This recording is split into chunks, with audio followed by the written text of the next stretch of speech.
네, 중국은 아베 총리의 야스쿠니 신사 참배와 관련해 일본이 계속 도발한다면 중국도 끝까지 갈 것이라고 반발하고 나섰습니다. 안 그래도 꼬여있는 중일 관계, 앞으로 더 악화될 것으로 보입니다. 이번엔 베이징 연결하겠습니다. 서봉국 특파원.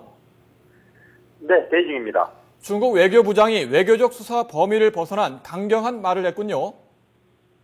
네, 왕이 부장은 어제 기테라 마사토 주중 일본 대사를 외교부로 불러서 아베 총리의 야스쿠니 신사 참배에 항의했습니다. 또 이 자리에서 만일 일본이 중일 관계의 마지노선까지 계속 도발한다면 중국 역시 끝까지 갈 것이라고 말했다고 중국 언론들이 보도했습니다. 왕 부장의 이런 태도는 중국이 앞으로 역사 문제나 일본의 우경화에 대해서 양보 없이 철저히 대응하겠다는 의지를 드러내는 것으로 보입니다. 이에 따라 중국은 앞으로 외교, 군사, 경제 면에서 일본에 대한 압박을 강화할 것으로 전망됩니다. 앞서 친강 외교부 대변인은 일본 지도자가 중국 등 전쟁피해를 입은 국가인민의 감정을 거칠게 짓밟고 역사 정리와 인류 양식에 공공연히 도전했다며 강력한 분노를 나타냈습니다.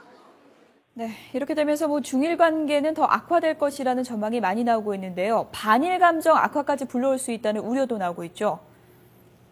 네, 최근 중일 관계는 센카쿠 중국명 자위다오 영유권 분쟁을 계기로 악화 일로를 걸어왔습니다. 또 중국이 설정한 동중국해 방식별 구역을 일본이 강력히 반발하면서 수습하기 어려운 상황으로 내몰리고 있습니다. 이런 상황에서 아베 총리가 야스쿠니 신사 참배를 통해 우경화의 길을 계속 가겠다는 의지를 노골적으로 드러내면서 두 나라 간 갈등의 수위는 더 고조될 것으로 예상됩니다.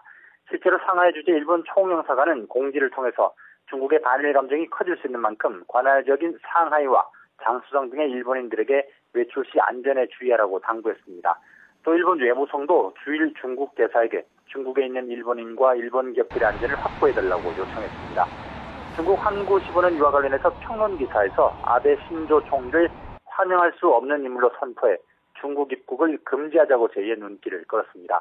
또한 중국군 장성도 난징 대학살 기념관에 일제 A급 전범들이 사과하는 모습의 청동상을 만들어서 굴욕감을 줘야 한다고 주장하기로 했습니다. 지금까지 베이징에서 전해드렸습니다.